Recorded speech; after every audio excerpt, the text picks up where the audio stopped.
La salle de réunion du 4e niveau du gouvernorat du Congo central a servi de cadre le mardi 29 octobre 2024 pour une rencontre de restitution de la mission effectuée dernièrement à Kinshasa par les syndicats des enseignants du Congo central sous l'impulsion du gouverneur de province Grace Nkwanga Manswangi Bilolo, soucié de la promotion de l'éducation et la formation adéquate des jeunes écoliers de sa juridiction dont les écoles publiques étaient en grève sèche. Il était question de faire le point devant l'autorité provinciale de démarches entreprises dans la capitale congolaise relatives aux réclamations des enseignants du secteur public de la province en vue de l'amélioration de leurs conditions salariales. Le gouverneur Grace Bilolo s'est dit satisfait des échos favorables de ces dossiers dans lesquels il a mis tout son dévouement. Joël Ngimbi Soki, porte-parole de la province éducationnelle du Congo central 1 et chef de la délégation, en a fait le point.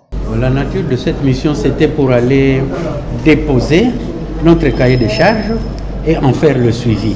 Bon, après la mission, nous avons restitué notre mission auprès de son Excellence, Monsieur le gouverneur de province. Mais en résumé, nous avons été bien reçus par deux grandes autorités.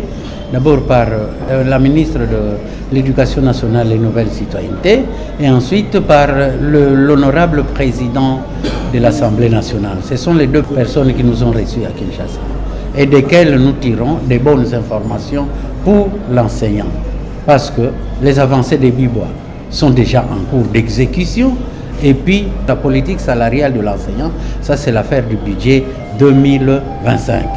Le porte-parole de la province éducationnelle Congo central 2 et de l'intersyndicale, Victor Bikindu Kiambu, a loué l'implication directe du gouverneur Grace Bilolo qui, pour lui, n'est sommeil pour le bien-être de ses administrés.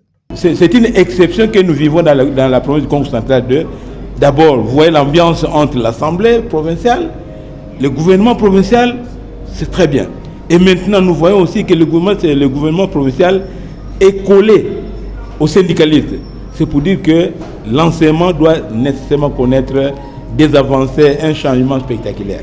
On prit part à cette rencontre le vice-gouverneur Prosper Ntela, le ministre provincial de l'Éducation Thomas Kiakoko Alusimadio, le maire de la ville de Matadi Nkodi Mbete et quelques membres du cabinet du gouverneur, l'IPP, le Proved et la délégation des syndicalistes de la province venaient accomplir ses devoirs de redevabilité.